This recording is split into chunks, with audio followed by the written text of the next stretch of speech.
And while they're lining up, can we please have another round of applause for all these great artists?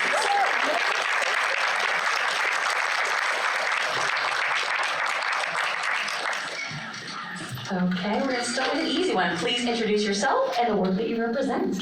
Hi, my name is Raul Marquette, and I directed Flint for Those Who Dare. Excellent. Hi, my name is Steve Abertees, and my partner Jen Suak and I made About the Hindenburg. I'm Cameron, and I made AI Stars.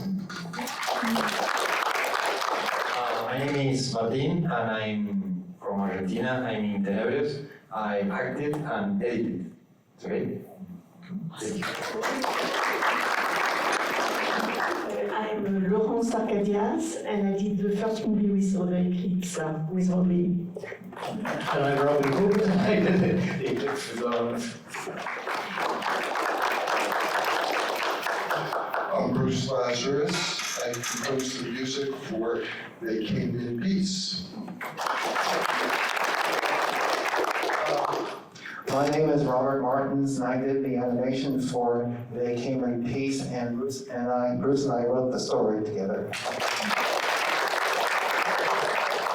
Hey man, I'm Paul. I was the slasher in the whole slasher movie. I made it here with Nikki, and I'm glad you guys like their film. I'm Nicky Lazos. I wrote, directed, and was in Paul Tells All, or Guys of a Sad Slasher.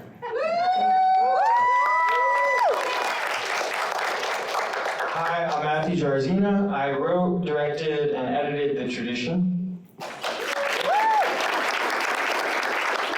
Hi, I'm Brian Mortensen, and we did Company. We're gonna work our way back now, but first, I'm gonna open it up to the audience, and if you don't have questions, never fear, I've got a million of them. So audience first, does anybody have any questions? Okay, I'm gonna be shy. Oh. I do see one in front, I'll repeat it just so everybody can hear. Yeah, this is for everybody or for anyone who wants to answer. Was there a first movie that you saw that when you came out, it wasn't just a story, you realized that you were focusing on the lighting or the set design or something other than, yeah, it was just a great movie. Where your friends came out and said, oh, that was cool, but you saw something different that made you want to do this. So I'm just gonna repeat the question. Was there a first film that you can remember that inspired you to get into the industry? Probably Young Frankenstein. It was very innovative at the time. No one was doing black and white movies. Everyone moved over to color. And he did a great job with it. It was very funny, and it all worked.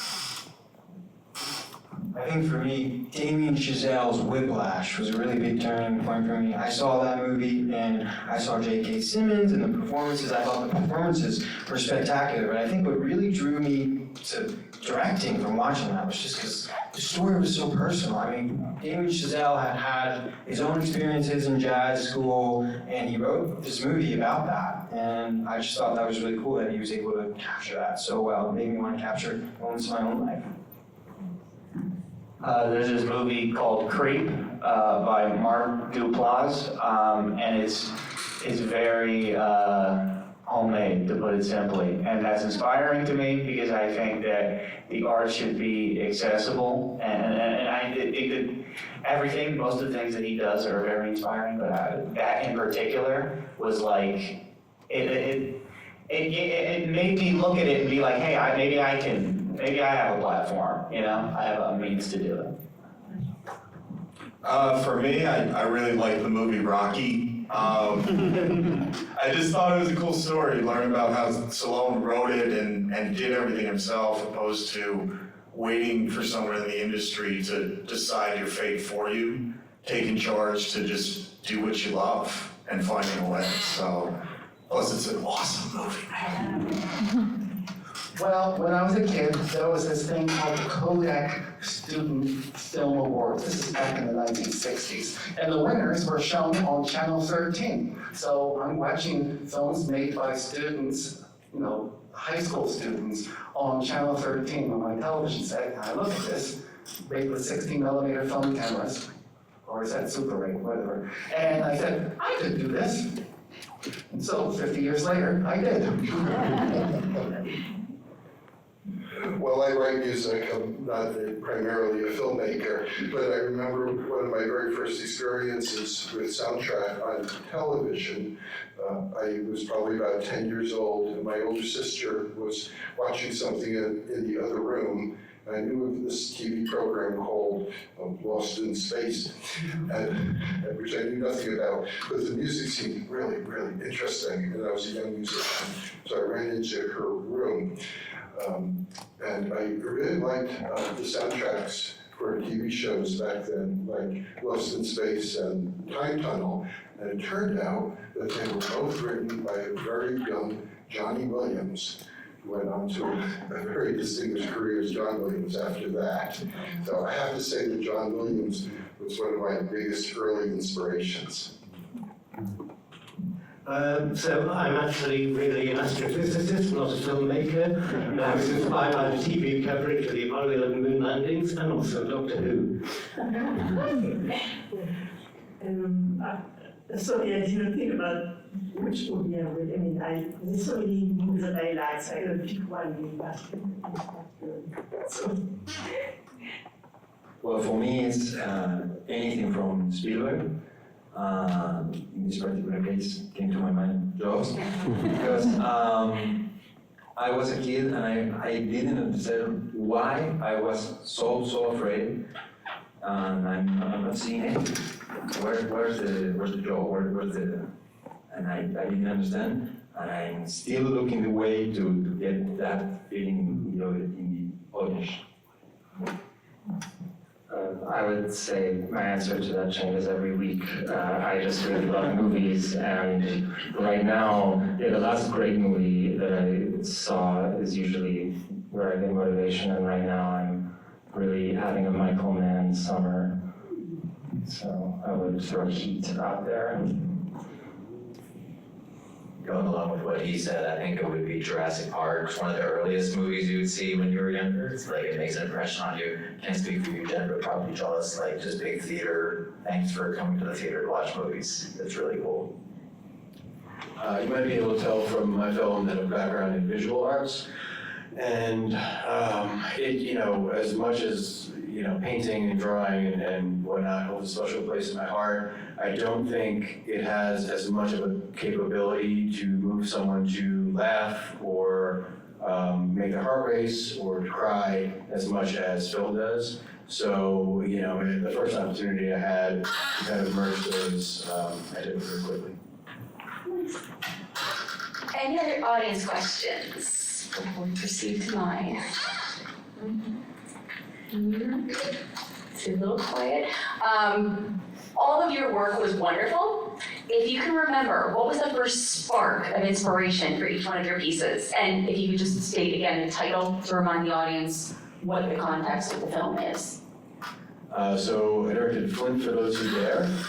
When I was 17, I exhibited my artwork for the first time at a big outdoors tent show. And I was doing kind of graffiti-based paintings on canvas. And most of the people walked by and either said nothing or made like rude comments. And this older man came by with his acoustic guitar and just told me like what I was doing. And I was like, oh, what's your name? And he was Flynn. And it was, 20 years, not 20 years, 15 years until I got back in touch with Flynn and made the documentary about him because I just thought, he kind of represented a time in that art form that is no longer around. It's something that went from a very localized New York City thing to something that's global and mainstream. And it was a very chance run-in. And then a buddy of mine who I've known since junior high school was making docs for Vice. And he had the equipment and the know-how, and I had the access and the kind of history to direct the conversation, and we made fun. Nice.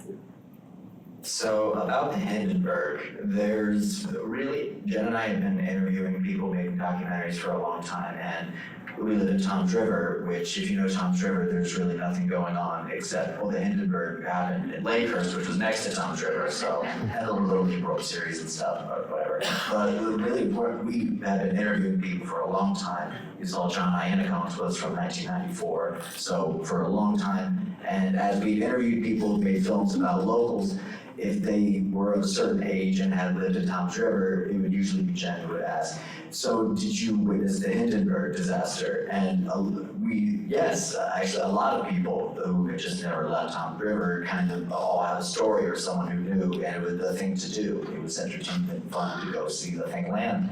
So we have all these interviews for years and years of just from other films. If they were a film about something else, all of a sudden, did you ever see it? It just didn't make the movie, but we have all these interviews, and we put together a good mix of the ones that, make sense. Someone from Patterson who drove down, someone who was a local, a girl who was 5 who felt it in the house, which is a different perspective that I've never even thought about. So by doing that and then just having the incentive, like, let's actually just put something together with all this footage and show the work that we've been doing here that hasn't seen the light of day because we haven't had a reason. Finally, we had a reason. So we have a reason to make a film. Document is very important. Document things, make a film, make art, because then you can, show others. So we just wanted to show people, oh, and it's in pop culture a lot. We'll go on TV and every time we watch something, someone makes a Hindenburg reference. There's 2 Seinfelds, there's 2 Simpsons, there's an Entourage reference. There's like 3 in succession. Glass Onion has 2 Hindenburg references. We were watching last week tonight, that had one a couple weeks ago, and there's just like on and on. Every time we're just watching something, there's a Hindenburg reference, and we're just like, see, like everyone's still, so it's, it's fun, so. Was the question why? What was the first spark that you The remember? spark, right. Well, the first spark for AI stars was a story that I read in the news around 2018. In fact, it was the part about Jet Li being asked by Warner Brothers and approached to star in the sequel to The Matrix on the condition that he essentially give the studio the entire archive of his motion captured data. They wanted to scan him for 6 months after the shoots, and to his credit, he said no, and that story stayed with me for a couple of reasons. One is just this paradoxical idea that a movie studio would want to replace the stars that help them market their films instead of discovering the next Jet Li, for example. The other is that all this isn't back in the discourse now. There could be AI stars in a few years, or AI celebrities. There already are AI actors. It's seen as a potentially big shift in the world of film and in the way that they are made, and there have been big shifts in the past, of course, from silent film to talkies and analog to digital and whatnot. So there's a big shift, and now that has re-entered the discourse, so to say, I wanted to capture this strange moment that we are in, which feels like an in-between period in a lot of ways, and a transitional period, and focus on how synthetic actors were represented in the past in film. That's what you see. All of the images are taken from films that represented or made use of a synthetic actor. And that was the impetus. Eventually I decided to have it narrated by a fictional AI actress, which was voiced by my friend Lucia, who's here, and did an amazing job with the voiceover and voice acting for that role. So that's how it came about, and hope you enjoyed it. Thank you. And just as we're passing the mic, something that resonated with me is at the very end of your credits, 2026. And I just keep thinking, we're gonna come back and visit that this was made in 2026 in maybe 2029. How different the world is gonna be. So that gave me chills down my spine. So from an acting perspective, It's a little bit of a different question. Okay.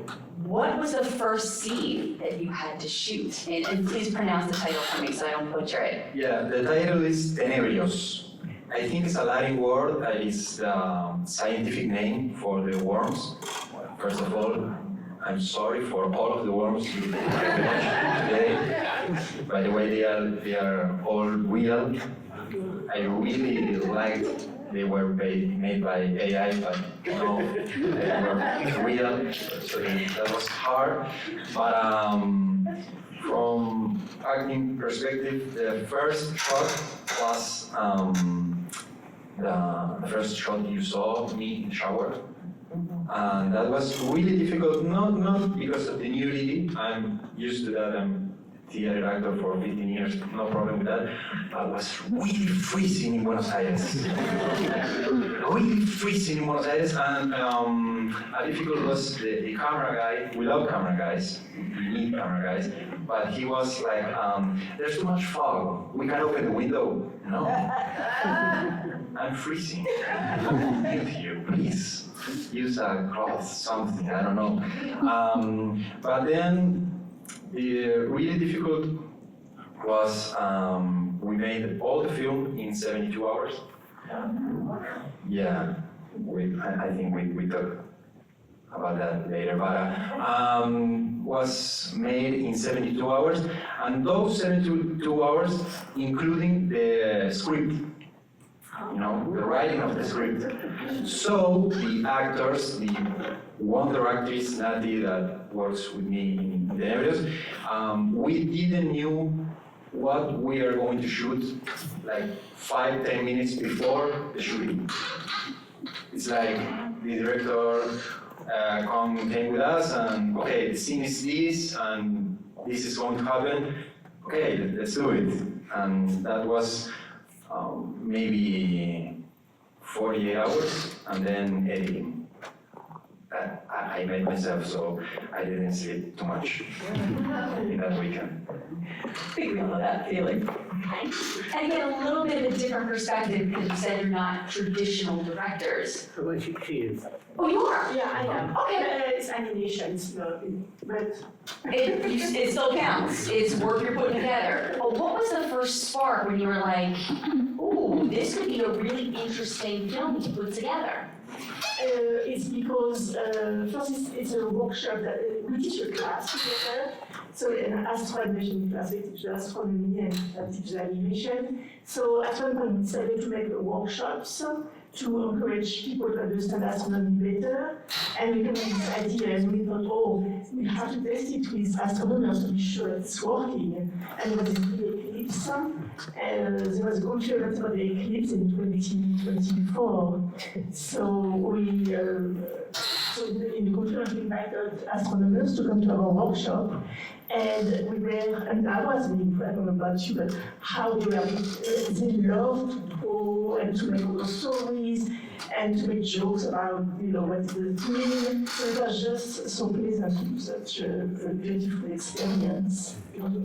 Yeah, and just for clarification, Laurence took the very first film ever of an eclipse, and we printed out stills from that, and it was 16 frames, and got them to, she explained in 5 minutes how to be an animator, and then they could interpret in whichever way. We gave them crayons and markers and everything, and then later Laurence said it together, and the music was actually done. I worked at the NASA Space Flight Center, and the music was done through our friends in the a cappella group, and the song already existed, which happened to fit very well with it. So it's like singing astronomers. And perfect might pass there then, because Bruce, would you like to talk about what was the first spark of inspiration from a musical perspective? Oh, sure. This is in reference to the animation They Came in Peace. I recall meeting with Rob here in a cafe, and we had just finished, our very short animation, and we were turning to what we were going to do next. So Rob had storyboards that kind of sort of look like the finished product. And we were under the delusion that this would be easy because we already had a story, we already had visuals, and then we worked on it for 3 years following that. So it was a very long process. I remember well the first musical idea. Rob had drawn a giant squid. I think it was a squid. Well, a squid like a Martian. Well, a squid like Zargonian, whatever they are. Some kind of alien creature that, you see the creature right at the beginning. And that was, if I recall, an homage to a Japanese anime character. And Rob sent me a very short clip. It was something from the 1940s or something that had a giant squid with a kind of human face running down a road or something. There was organ music playing in the background, and it had a distinct rhythm. It was like da da da da. Da da da da da da da da da da, and I thought, oh well, we can. I'm definitely going to use that, and I don't expect you to remember, but that was actually the very first thing, very first musical cue in the animation, and then later when all the natives are chasing the Earthlings around. We sort of remade the scene where the giant squid is chasing the humans down the street, and I had the same da-da-dum, da-da-da-dum, da-da-da-da-dum. So that was, there were other quotes in there too. If you are very sharp, you would have picked up Beethoven's Fifth Symphony, the transition from the third movement to the fourth movement, the march from Tchaikovsky's Sixth Symphony, the Pathétique, and one very short quote from one of the intros to the Rocky and Bullwinkle Show, which is an old favorite.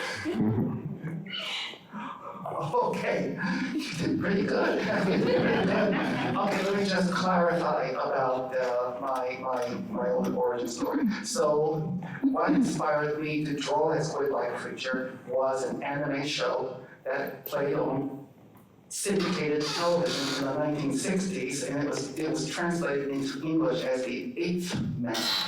It was a superhero who had a number 8 on his suit. And the explanation for this is that in Japanese culture, the number 8 is significant. It means good luck, just like 13 means bad luck in our culture. But how do you translate that into American? Into American dub. So they just said, well, he's the number 8 man, that's all. So anyway, so there's an episode where Martians attack Earth, and just like Bruce said, it showed this squid-like creature coming down the street while this music like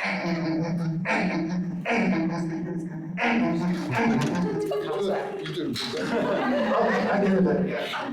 And that frightened me. I was a little kid, and that frightened me. I couldn't sleep that night. That was what you call it, nightmare fuel.